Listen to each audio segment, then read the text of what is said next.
आज के इस वीडियो में बात करने वाले क्लास 10th के इंट्रोडक्शन के बारे में। हमें क्या क्या क्लास 10th के फर्स्ट चैप्टर में पढ़ना है। फर्स्ट चैप्टर है हमारा वास्तविक संख्या। वास्तविक संख्या का मतलब है कि वास्तविक जो डे टू डे लाइफ में हम प्रयोग करते हैं उसी को वास्तविक संख्या कहते हैं। तो चलिए देखते हैं वास्तविक संख्या के अंतर्गत हमें क्या क्या पढ़ना है। बेसिकली वास्तविक संख्या दो प्रकार की होती है।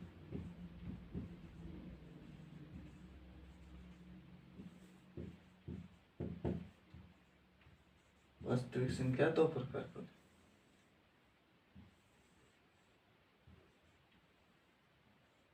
पहला परिमेय,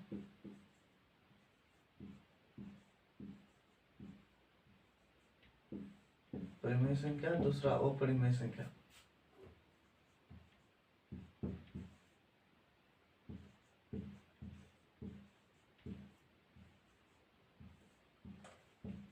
दूसरा अपरिमेय संख्या।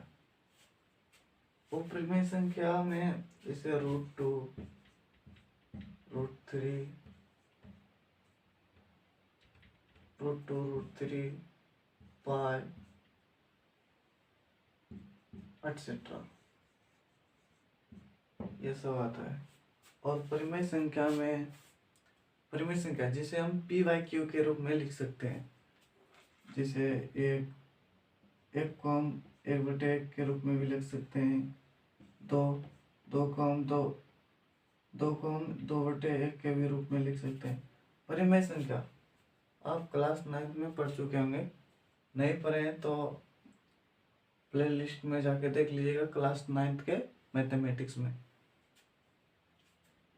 परिमेय संख्या के लिए p/q के रूप में जिस संख्या को लिखा जाता है उसे परिमेय संख्या कहते हैं।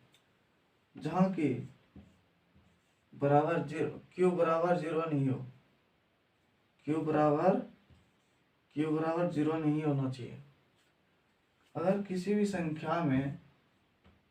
संख्या में अगर q बराबर 0 होता है, q 0 होता है तो वो संख्या कॉम्प्लिकेटेड हो जाता है, इनफाइनाइट हो जाता है। मतलब उसे हम परिभाषित नहीं कर सकते, उसे हम डिफाइन नहीं कर सकते। इसलिए ये संख्या परिमेय नहीं है, ना ही ये अपरिमेय संख्या के अंतर्गत आता है। यह संख्या कॉम्प्लेक्स नंबर के अंतर्गत आ जाता है, जो हमें क्लास 11th में पढ़ेंगे। अगर आप साइंस लेंगे तो पढ़ेंगे, नहीं तो नहीं पढ़ेंगे। तो साइंस ले लीजिएगा, क्योंकि इस चैनल पर आपको सभी क्लास के जितने भी क्लास में आप पढ़ेंगे सभी क्लास के नोट्स वीडियो हम प्रोवाइड करेंगे, आप यहीं से सीखिएगा। तो यह परिमेय संख्या नहीं है। हमें वास्तविक संख्या के अंतर्गत क्या क्या पढ़ना है वो देख लेते हैं। वास्तविक संख्या के अंतर्गत हम यूक्लिड विभाजन मैग्मा के बारे में पढ़ेंगे और यूक्लिड विभाजन एल्गोरिथम और अंकगणित का मौलिक परिमेय के तीनों के बारे में पढ़ेंगे। पहला है यूक्लिड विभाजन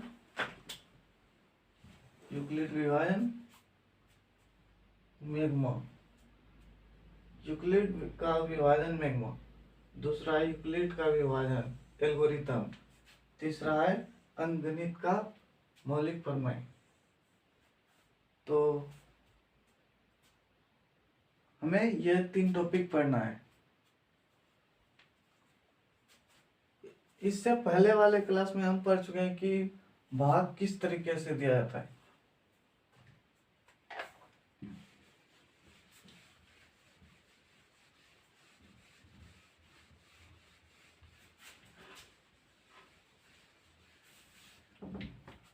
इससे पहले के क्लास में हमें कोई संख्या मतलब डिवाइड करना होता था तो हम किस तरह से करते थे, ऐसे करते थे। 2 से एक बार में 2 शेष बच गया 1, तो लिखते थे शेष 1 बच गया है। लेकिन इसमें कुछ अलग तरीके से कुछ हम नए क्लास में आए हैं तो कुछ नए तरीके से सीखेंगे। उसी तरह 5 बार 2 देते थे तो हम कुछ इस तरह से लिखते थे, 2 बार में 2, 4, शेष बच गया 1, कुछ इस तरीके से।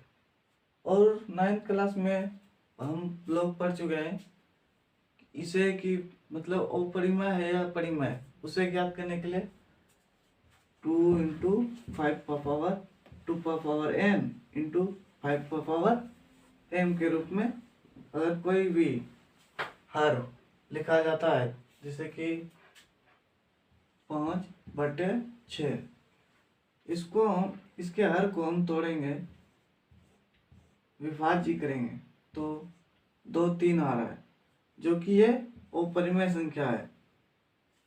क्योंकि 2 तो आ रहा है लेकिन इसमें एक एक्स्ट्रा संख्या है 3, जो कि ये दर्शाता है कि यह अपरिमेय संख्या है। दूसरा संख्या लेते हैं 5/8। इसमें 8 को विभाज्य करेंगे, 2 4 2 4, यहाँ 2 पर पावर 3 है, गुना 5 पर पावर कुछ नहीं तो कुछ नहीं है पावर, तो उसका अगर किसी भी संख्या पर उसका पावर 0 होता है तो उसका मान क्या होता है, आप जानते हैं ना, 1 होता है, गुना 1। तो इस फॉर्म में लिखा जाता है किसी भी संख्या को परिमेय या अपरिमेय ज्ञात करने के लिए। हम इस क्लास में कुछ नए तरीके से सीखेंगे, जिसे हम यूक्लिड का विभाजन मैग्मा और यूक्लिड का विभाजन एल्गोरिथम और अंकगणित का मौलिक प्रमेय, ये 3 तरीके से सीखेंगे। तो आज के क्लास में बस इतना ही, हम मिलेंगे नेक्स्ट क्लास में।